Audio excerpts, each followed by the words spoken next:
এবার ক্লাস 8 উত্তীর্ণদের ব্যাংকে দেওয়া হবে 20,000 টাকা। রাজ্যের ছেলেমেয়েদের জন্য বড়সড় সুখবর। কিভাবে করবেন আবেদন দেখুন। রাজ্যে এই মুহূর্তে চাকরির আকাল হন্যে হয়ে চাকরি খুঁজছে রাজ্যের বেকার যুব সম্প্রদায়। এবার এই চাকরির সন্ধানে যুব সমাজের জন্য রইল ফাটাফাটি সুখবর।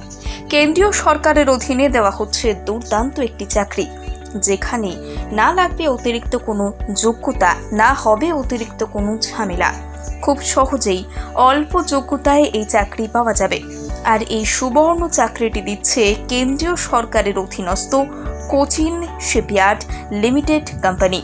চলুন এক নজরে দেখে নেওয়া যাক ঠিক কী চাকরি দেওয়া হচ্ছে আর এই চাকরিতে কি কি যোগ্যতা লাগবে। কেন্দ্রীয় সরকারের অধীনস্থ কোচিং শিপইয়ার্ড লিমিটেড কোম্পানির তরফে যে চাকরিটি দেওয়া হচ্ছে সেটির পদ হল জেনারেল ডিউটি।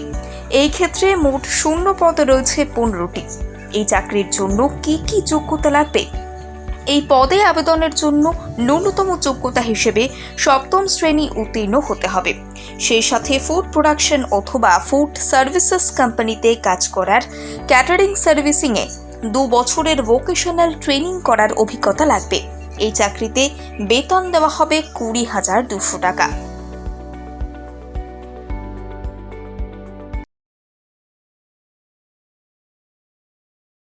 এবার ক্লাস 8 উত্তীর্ণদের ব্যাংকে দেওয়া হবে 20,000 টাকা।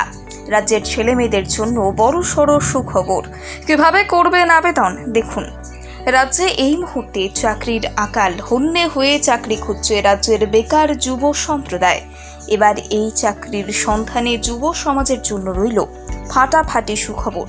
কেন্দ্রীয় সরকারের অধীনে দেওয়া হচ্ছে দুর্দান্ত একটি চাকরি, যেখানে না লাগবে অতিরিক্ত কোনো যোগ্যতা, না হবে অতিরিক্ত কোনো ঝামেলা। খুব সহজেই অল্প যোগ্যতায় এই চাকরি পাওয়া যাবে। আর এই সুবর্ণ চাকরিটি দিচ্ছে কেন্দ্রীয় সরকারের অধীনস্থ কোচিন শিপইয়ার্ড লিমিটেড কোম্পানি। চলুন এক নজরে দেখে নেওয়া যাক ঠিক কী চাকরি দেওয়া হচ্ছে আর এই চাকরিতে কি কি যোগ্যতা লাগবে। কেন্দ্রীয় সরকারের অধীনস্থ কোচিং শিপইয়ার্ড লিমিটেড কোম্পানির তরফে যে চাকরিটি দেওয়া হচ্ছে সেটির পদ হল জেনারেল ডিউটি। এই ক্ষেত্রে মোট শূন্য পদ রয়েছে 15টি। এই চাকরির জন্য কি কি যোগ্যতা লাগবে? এই পদে আবেদনের জন্য ন্যূনতম যোগ্যতা হিসেবে 7ম শ্রেণী উত্তীর্ণ হতে হবে। সেই সাথে ফুড প্রোডাকশন অথবা ফুড সার্ভিসেস কোম্পানিতে কাজ করার, ক্যাটারিং সার্ভিসিংয়ে 2 বছরের ভোকেশনাল ট্রেনিং করার অভিজ্ঞতা লাগবে। এই চাকরিতে বেতন দেওয়া হবে 20,200 টাকা।